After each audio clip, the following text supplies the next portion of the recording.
Maria Matias, MEP. You have put forward a report today in the plenary session on gender and tax. Is there a gender issue when it comes to taxation? Should we be thinking of it in that way?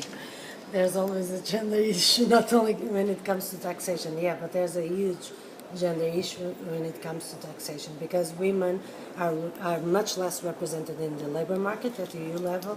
They earn less, they earn 16% less than the men.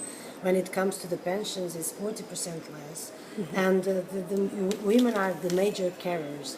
So the inequalities are there, and they are not fight. If you don't have tax policies and that try to fight this inequality.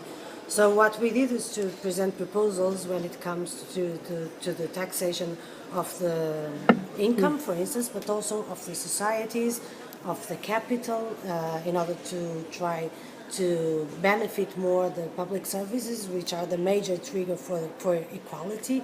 And also when it comes to other products, because the patterns of consumption are different for men and women. And for instance, hygienic products pay a huge VAT and VAT, and not other products which people need every month. And so there are a lot of things to do in this field, for sure. There's been a lot of publicity, like you say, surrounding things like a tampon tax, as it's called. What would you say are there other areas where the gender aspect has just been ignored, and which would you say really needs to be addressed as a matter of urgency? I think that there are several areas, a lot of them where gender has been dismissed, the gender issue. But this is one of the major ones, because if the salaries are not equal, if the capacity to have quality of life is not the same between men and women, so we are not fighting at all. And of course, it has to do also with taxation, because individual taxation or collective or familial taxation, for instance, it's totally different. The second earner in each family normally is as a regular tax of 31.5%. And we are talking about really low salaries that normally are women's salaries in the family.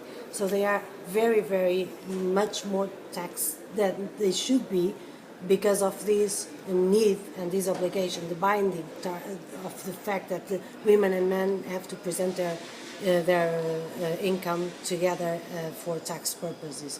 So if we can have at least the option that people can choose, that would bring a lot of more equality to women as second earners normally.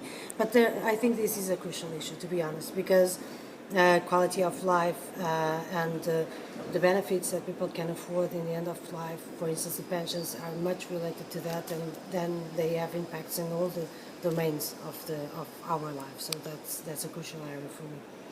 And at a European level, what measures would you like to see introduced to improve the situation? There are several. For instance, some of them didn't pass in the vote today. But for instance, when we talk about fiscal paradises, I don't know how to call it. Tax havens. The tax havens, sorry. Yes. When we talk, for instance, about the tax havens, and when we talk about the taxation across Europe of the major corporations, we are seeing that after 2009, the corporate tax has been reduced all the time, and in a lot of countries they can pay not even 1% of the total of the profits or whatever it's dealt with.